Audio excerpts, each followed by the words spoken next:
नमस्कार मित्रांनो, आता आपण आहे सध्या मुरारबाजी देशपांडे यांच्या समाधीस्थळी. मुरारबाजी देशपांडे म्हणजे कोण? रणधुरंधर मुरारबाजी देशपांडे.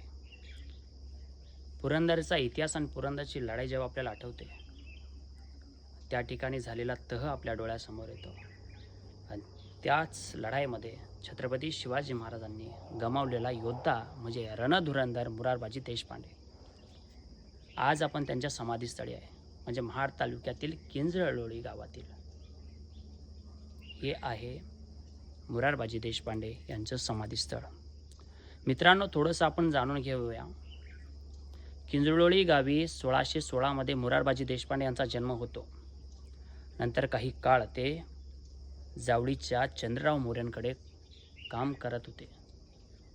जेव्हा जावळीच्या चंद्रराव मोरे आणि छत्रपती शिवाजी महाराज यांच्यात लढाई झाली, स्वराज्यातील मावळे आणि चंद्रराव मोरे यांच्यात जेव्हा लढाई झाली, त्या लढाईमध्ये मुरारबाजी देशपांडेंनी अतिशय तिखट तलवार चालवली. म्हणजे स्वराज्याचे जे योद्धे होते, मावळे होते, त्यांच्या विरुद्ध रणधुरंधर मुरारबाजी देशपांडे यांना लढताना छत्रपती शिवाजी महाराजांनी बघितलं. आणि त्याच वेळी छत्रपती शिवाजी महाराजांनी ठरवलं, हा योद्धा आपल्याला स्वराज्यामध्ये हवा.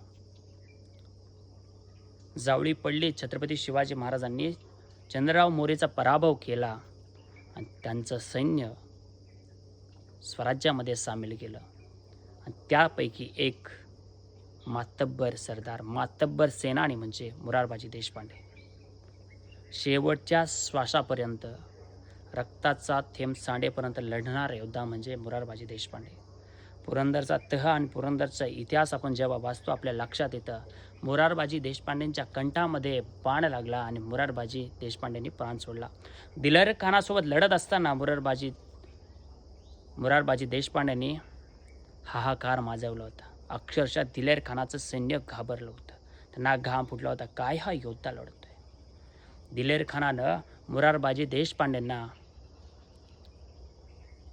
काहीसं देव करण्याचं कबूल केलं. काय आहे तुमच्या राजाजवळ म्हणून विचारलं. तो आमच्याकडे या, मोठं पद देण्यात येईल, प्रतिष्ठा देण्यात येईल, पैसा संपत्ती देण्यात येईल. पण याचमुळे आजही या मावळ्यांना आपण वंदन करतो, कारण त्यांची निष्ठा कुठेही चुकलेली नाही आहे.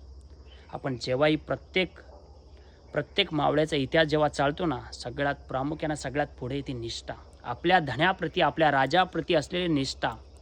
म्हणून छत्रपती शिवाजी महाराजांचा शिवकाळ जगासमोर सगळ्यात वेगळा ठरतो. महाराजांच्या मावळ्यांना कोणीही फोडू शकलं नाही. ही सगळ्यात मोठी छत्रपती शिवाजी महाराजांची उपलब्धी आहे. जय शिवराय.